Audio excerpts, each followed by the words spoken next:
ఈరోజు నేను ఆడవాళ్ళ మీద ఉండే కొన్ని అపోహల గురించి మాట్లాడదామని ఈ వీడియో చేస్తున్నాను.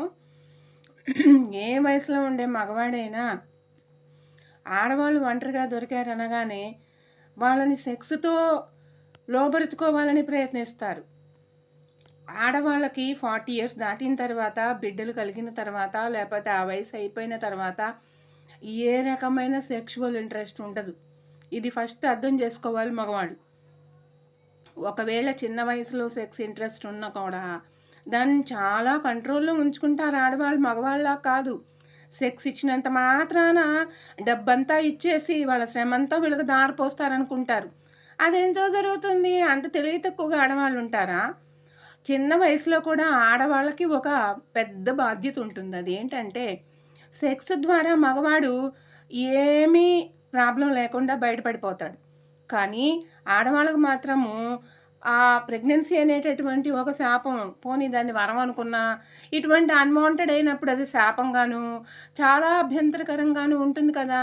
మరి అలాంటప్పుడు తప్పకుండా ఆడవాళ్ళు ఎంతో జాగ్రత్తగా ఉంటారు, ఎంతో ముందు జాగ్రత్తగా ఉంటారు. ఇది అర్థం చేసుకోకుండా ప్రతి ఒక్కడు కూడా వాడికి బాడీ హెడ్ అయినా, పొట్ట అయినా, నల్లగా ఉన్నా, తెల్లగా ఉన్నా ఏంటో ఆడవాళ్ళు అనగానే చులకనగా చూస్తారు. నాకు అర్థమే కాదు ఆ విషయం. అదొక పాయింట్. తర్వాత ఆడవాళ్ళని ఎప్పుడూ అందంగా ఎక్స్పోజింగ్గా చూడాలనుకుంటారు. ఎందుకు ఎక్స్పోజింగ్గా ఆడవాళ్ళు ఉంటారు? ఎందుకు ఉండాలి అసలు? ఆడవాళ్ళు తనకి కావలసినటువంటి పార్ట్నర్ కోసం ఒకవేళ లైంగికంగా సెక్షువల్గా ఇంట్రెస్ట్ ఉంటే బెడ్రూమ్లో ఎవరు సంబంధంలో చూడని సందర్భంలో నగ్నంగానే ఉంటారు ఇద్దరు కూడా. ఇంకా మళ్ళీ ఎక్స్పోజింగ్ చేయాల్సిన అవసరం ఏముంది? అంటే కనపడ్డవాడికంతా తన శరీరాన్ని అంతా ముక్కలు ముక్కలుగా చూపించాలా?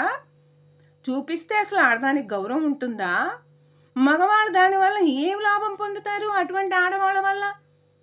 ఇదొక పాయింట్. ఆడవాళ్ళు కూడా వీపు కింద వరకు, నడుం వరకు కనిపించేటట్టు బ్లౌజ్ వేసుకోవటం, లేకపోతే ఒళ్ళంతా కనిపించేటట్టు బట్టలు వేసుకోవటం వల్ల దానివల్ల వాళ్ళకి ఏమి లాభం ఉంది? అనవసరమైనటువంటి మగవాళ్ళు అందరూ వీళ్ళ కోసం వెరెత్తిపోవటం, అక్కడి నుంచి గొడవలు రావడం, అక్కడి నుంచి రేపులు మర్డర్లు అవ్వడం, ఇవన్నీ అవసరమా?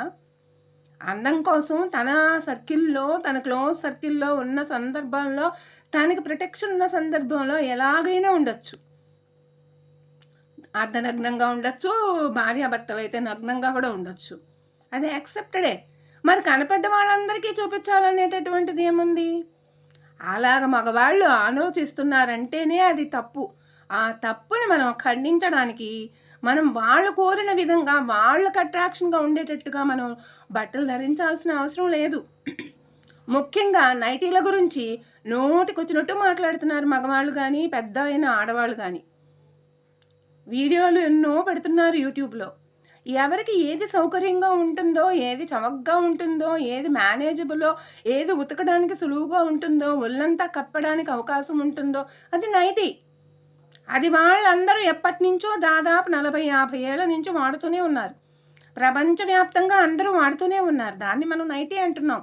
ఇతర దేశాల్లో రకరకాల పేర్లతో గౌన్లని, మిడీలని వాడుతూనే ఉన్నారు. అవి సౌకర్యం కోసం, శరీరాన్ని కప్పడం కోసం వాడుకుంటున్నారు. దానికోసం మగవాళ్ళు మాటికి ఆడవాళ్ళని హరాస్ చేయడం, నువ్వు నైటీ వేసుకుంటే నీకు డైవర్స్ ఇచ్చేస్తాననడం ఏంటిది అసలు? కొంచెం కూడా దీంట్లో రీజన్ లేదు. నీకు కావలసినటువంటి నీ భార్య నీకు కావలసిన విధంగా డ్రెస్సింగ్ చేసుకునేటటువంటి సందర్భాలు ఉంటాయి. రోజంతా ఆమె సెక్సీగా చూడాలనుకోవటం తప్పు కదా. ఆమెకి అసౌకర్యంగానే ఉంటుంది, చూసే వాళ్ళకి కూడా ప్రాబ్లమే. చూసే వాళ్ళ దగ్గర ఈమెకి ప్రాబ్లం ఏర్పడచ్చు.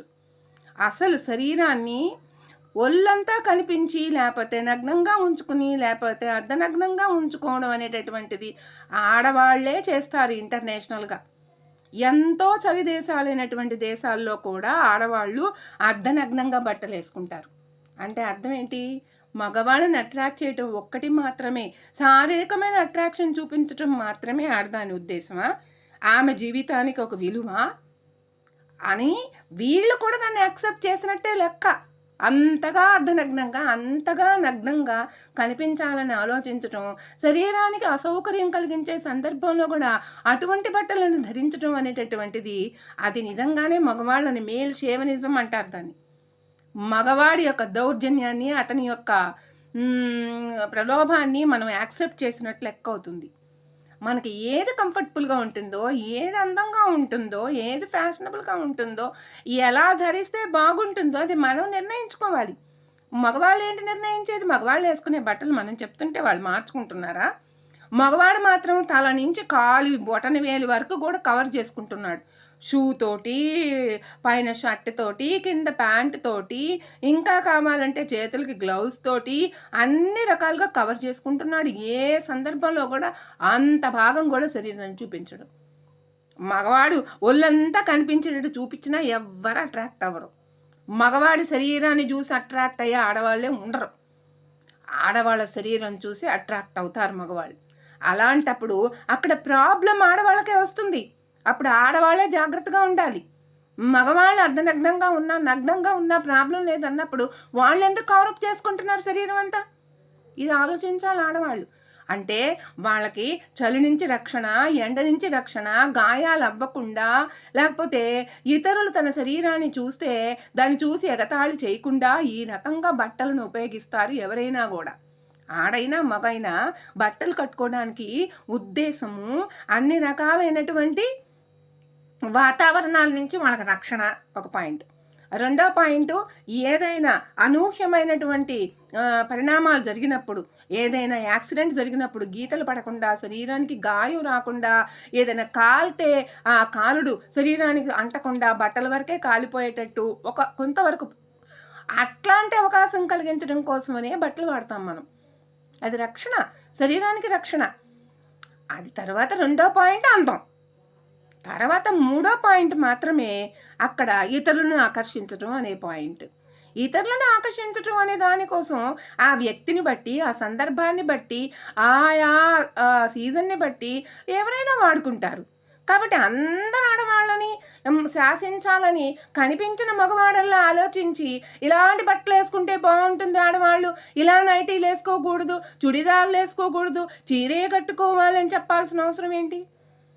చీర కట్టుకుంటే ఆడవాళ్ళు అందంగా ఉన్నమాట వాస్తవమే. కానీ అందం అంటే ఏంటి ఉద్దేశం? నడుము, బొడ్డు, చేతులు, ఇంకా స్లీవ్లెస్ వేసుకుంటే ఒళ్ళంతా కూడా కనపడుతుంది కదా. ఏ ఏ భాగాలైతే కప్పాలో ఆయా భాగాలన్నీ ఎక్స్పోజ్ అవుతాయి. అందుకని మగవాడు ఊరించుకుని చూస్తాడనమాట. కాబట్టి అతనికి ఆ అవకాశాన్ని మనం ఎందుకు ఇవ్వాలి? మనకు నచ్చిన వాళ్ళ కోసం కట్టుకోవచ్చు, నేను కాదనటల్లా. మన చీర అనేదే ప్రపంచంలో అన్నిటికంటే అందమైనటువంటి ఒక వస్త్రధారణ. కాకపోతే అది అవసరమైన సందర్భంలోనే వాడుకుంటాం, మనకు కావాలనుకున్నప్పుడే వాడుకుంటాం. వాళ్ళు చెప్పినంత మాత్రాన కనపడ్డ వాళ్ళందరూ చెప్పినట్టుగా మనం వేసుకోవాల్సిన అవసరం లేదు. ప్రపంచ దేశాలన్నింటిలోనూ కూడా ఎక్కువగా ఈ ముస్లిం కంట్రీస్లో బట్టల విషయంలో చాలా రకాలైన రెస్ట్రిక్షన్స్ ఉన్నాయి. పబ్లిక్ ప్లేసెస్లో అసలు ముస్లిం కంట్రీస్లో ఆడవాళ్ళు చీర కట్టుకుంటే ఒప్పుకోరు, కట్టుకోకూడదు అని ఒక నిషేధం ఉంది. ఎందుకునింది అట్లాగా? అది సెక్సీగా ఉంటుంది, అన్ని బట్టల కంటే కూడా చీరే సెక్సీగా ఉంటుంది. కాబట్టి నువ్వు చీరని, సెక్సీగా ఉండే చీరనే ధరించమని ఖచ్చితంగా ఆమె మీద బలవంతం చేసి రుద్దాల్సిన అవసరం ఏంటి మగవాడికి? అది భర్త అయితే ఓకే, తన వాళ్ళు కావలసిన వాళ్ళు అయితే ఓకే. కనపడ్డ వాళ్ళల్లో ఆడవాళ్ళ బట్టల గురించి మాట్లాడాల్సిన అవసరం లేదు. ఇది ఆడపిల్లలు జాగ్రత్తగా ఆలోచించాలి. ఇప్పుడు చాలా బాగా చదువుకున్న పిల్లలు తమకి ఏది కంఫర్టబుల్గా ఉంటుందో, డ్రైవింగ్ చేసుకోవడానికి కానీ, బయటకు వెళ్ళడానికి కానీ, కాలేజీకి వెళ్ళడానికి కానీ, జాబ్కి వెళ్ళడానికి కానీ, తమకి ఏది సౌకర్యంగా ఉంటుందో అవి వాడుతున్నారు. చుడిదారో లేకపోతే ఇంకొక రకమైన డ్రెస్సో, ప్యాంట్ షర్టో ఇలాంటివన్నీ వాడుతున్నారు. అదే కరెక్ట్. చీర కట్టుకోమని ఖచ్చితంగా ఆజ్ఞాపించడం అనేది చేసినటువంటి మగవాళ్ళు మన దగ్గరికి రానియాల్సిన అవసరం లేదు. ఎందుకంటే దానివల్ల మనకి ప్రాబ్లం వచ్చినప్పుడు మనమే దూరంగా ఉంటాం.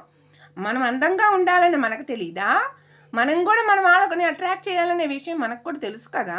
అలాంటప్పుడు వీళ్ళు మనకి డిక్టేట్ చేస్తే మనం పొద్దస్తం సెక్సీగా ఉండాల్సిన అవసరం లేదు. కాబట్టి ఇది ఆడవాళ్ళు బాగా జాగ్రత్తగా ఆలోచించి తమకు కావలసిన నిర్ణయం తామే తీసుకోవాలి. మరీ ముఖ్యంగా చీరే కట్టుకుని అలవాటైనటువంటి పాత జనరేషన్ ఆడవాళ్ళు అనవసరంగా మాట్లాడుతున్నారు ఈ డ్రెస్సుల గురించి. వాళ్ళకి ఈ రకమైనటువంటి చీర తప్ప వేరేది కట్టుకోవడానికి అవకాశం లేదు కాబట్టి, ఆ అసూయతో వాళ్ళు అలా మాట్లాడుతున్నారని అర్థం చేసుకొని, మీ ఇష్టం వచ్చినట్టు మీరు మీకు కావాల్సిన బట్టలు మీరు వేసుకోండి.